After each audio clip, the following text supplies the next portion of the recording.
चलो अभी हमारे बीच में सुनीता बहन है। ओम शांति सभी को। ज्ञान में भी कैसे चले थोड़ा। हाँ, पहले जो भाई जी ने बोला है कि बच्चे पहले फादर को अपनी अलग अलग स्टेज में जज करते हैं, तो पहले मैं उस पर थोड़ा सा ज़रूर बोलूँगी कि सबसे पहले जो बच्चा होश संभालता है ना, वो अपनी माँ की नज़रों से फादर को देखता है। उसकी वो स्टेज बाद में आती है कि जब वो खुद बाप को जज कर सके। तो हमारा करते हुए पहले क्या होना चाहिए, हम माँ हैं, हमें उसको उसके फादर के लिए क्या महसूस करवाना चाहिए। वो हमारे साथ कैसे भी रहे हों, लेकिन वो अपने बच्चों के साथ कभी गलत नहीं हो सकते। हम कभी कभी क्या गलती करते हैं कि हम अपनी नज़रों से उन्हें समझाते हैं कि तुम्हारे पापा यहाँ गलती कर रहे हैं, यहाँ गलती कर रहे हैं। कई बार हम खुद माँ होने के नाते भी कुछ गलती कर देते हैं, उसमें सुधार बहुत ज़्यादा ज़रूरी है। क्योंकि बच्चे को छोड़ो आज़ाद कि वो खुद जज करे, माँ उसको जज नहीं करवाए बिल्कुल भी कि तुम्हारे बाप ने यहाँ गलती की, तुम्हारे पापा ने यहाँ गलती की। नहीं, ये गलती ये ना करें। मैं रिक्वेस्ट करूँगी जो ज्ञान में है वो प्लीज़ वो तो ये गलती ना करें बिल्कुल भी। इतना ही कहूँगी मैं हर एक माँ से कि वो प्लीज़ बाप को अपनी नज़रों से जज ना करवाएं बिल्कुल भी। उनके साथ उनका कुछ हो सकता है, लेकिन बच्चों के साथ कभी भी नहीं हो सकता। वो उनके हमेशा उनका स्थान ऊंचा ही रहेगा और रहना चाहिए हमेशा। मेरे ज्ञान में आने का जो था मकसद, मैं तो कभी जानती भी नहीं थी कि ब्रह्म कुमारी जैसी कोई संस्था भी है। ये यहाँ पे कुछ हमें सिखाते हैं, क्या सिखाते हैं मुझे नहीं पता थी। मेरी शादी को 26 साल हो गए, 2 बच्चे हैं। ससुराल का माहौल ऐसा रहा कि जिस माहौल में मुझे हर सेकंड जज करा गया है कि मैं अच्छा कर रही हूँ, कि मैं गलत कर रही हूँ, सही कर रही हूँ कि गलत कर रही हूँ, सब बस गलत गलत गलत गलत गलत। वो आत्मा पे ऐसे संस्कार पड़े कि वो गलत पे आके ठहर गए कि मैं गलत हूँ, मैं गलत हूँ, जो मैं सबको खुश नहीं कर पा रही, मैं गलत हूँ। एक स्टेज ऐसी आई कि मुझे लगा कि जब मैं गलत हूँ तो मैं दुनिया में क्यों हूँ। आज मैं अपने बच्चों को पाल रही हूँ तो ये भी शायद मैं पालना इनकी कर रही हूँ, तो एक स्टेज पे जाके ये भी मुझे गलत ना कहने लग जाएं, तो मैं अपनी ज़िंदगी को यहीं पे समाप्त कर लेती हूँ। मेरी 14 साल की बेटी है और 7 साल का मेरा बेटा है। प्यार करते हैं माँ से, हर कोई प्यार करता है। मैं बहुत परेशान थी बस एक शब्द सुनने के लिए कि कोई मुझे ये कह दे कि तू बहुत अच्छी है। मैं हर बार ये कहे जा रही थी कि मैं ऐसा कर रही हूँ ससुराल वालों के लिए, मैं ऐसा कर रही हूँ, ऐसा कर रही हूँ। पर सब अपने संस्कार, जो हम ज्ञान में आके समझे कि सब अपने संस्कारों के हिसाब से जवाब देते हैं कि हाँ कर रहे हो तुम, क्या अनोखा कर रहे हो, सब करते हैं। वो सुनने को नहीं मिल रहा था जो मैं चाहती थी सुनने को। उस स्टेज पे पहुँच गई कि मैं किस दिन अपनी ज़िंदगी को समाप्त कर दूँगी कि जब मैं इतनी ही बुरी हूँ तो मैं दुनिया में क्यों हूँ। दीपा दीदी, अन्नू दीदी का जो सेंटर है वो मेरे घर से थोड़ी सी दूरी पे। इनको मैं हमेशा देखती थी, हमेशा मेरा इनसे राम दुआ होती थी। तो इनकी ड्रेस, जो इनकी वाइट ड्रेस है, उसको देख के मैं हमेशा प्रभावित होती थी कि ये कौन लोग हैं जो सिर्फ सफ़ेद कपड़े पहनते हैं, ये क्या करते हैं जो सफ़ेद कपड़े पहनते हैं। उस स्टेज पे एक दिन मैंने दीदी से पूछा था कि दीदी आप जो अंदर लाल लाइट जल रही होती है, कुछ लोग बैठे होते हैं, ये क्या करते हैं।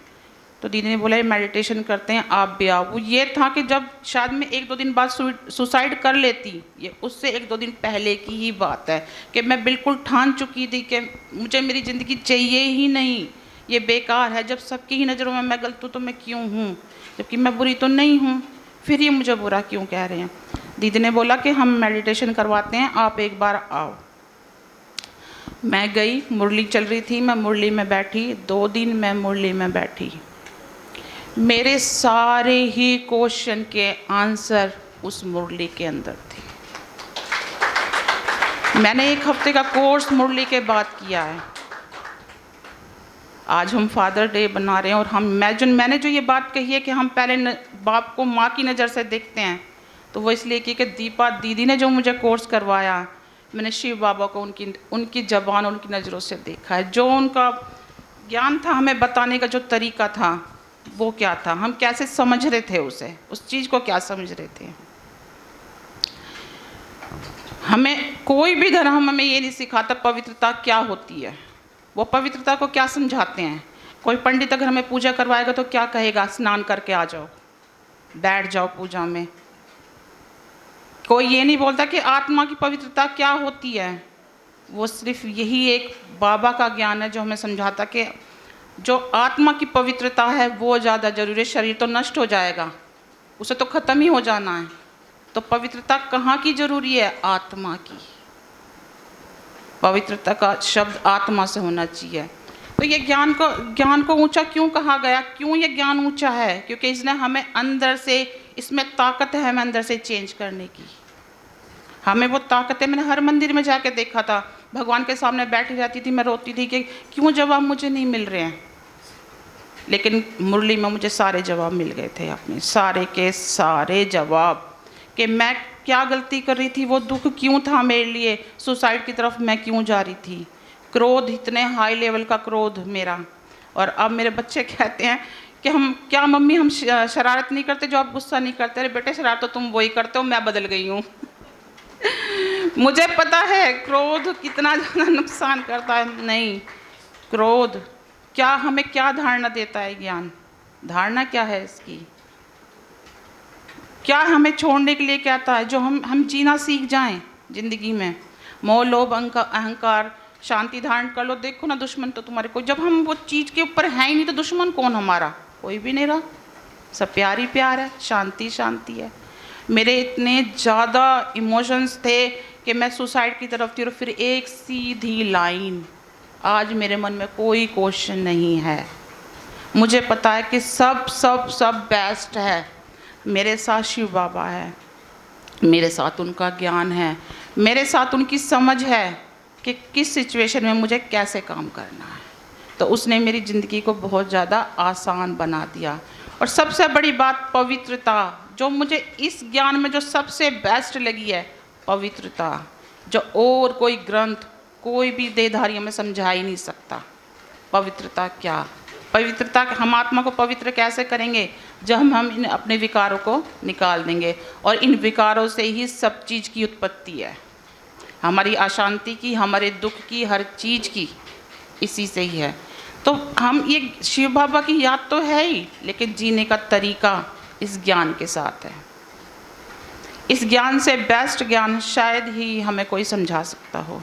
शिव बाबा की याद। मैं एक सुबह सोई हुई थी, थोड़ी जग रही थी, थोड़ी सो रही थी।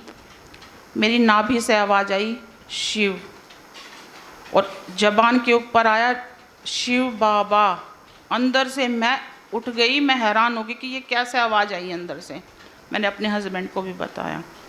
मेरे परिवर्तन के साथ मेरे हस्बैंड भी मेरे पीछे पीछे ज्ञान में है। वो आज आए नहीं है, लेकिन वो ज्ञान में है। मेरे परिवर्तन को देख के वो ज्ञान में है। अभी वो ORC रह के आए हैं, वहाँ पे गए थे वो। उन्होंने जो वहाँ पे सीखा, उन्होंने सबसे पहले आके मुझे ना सॉरी बोला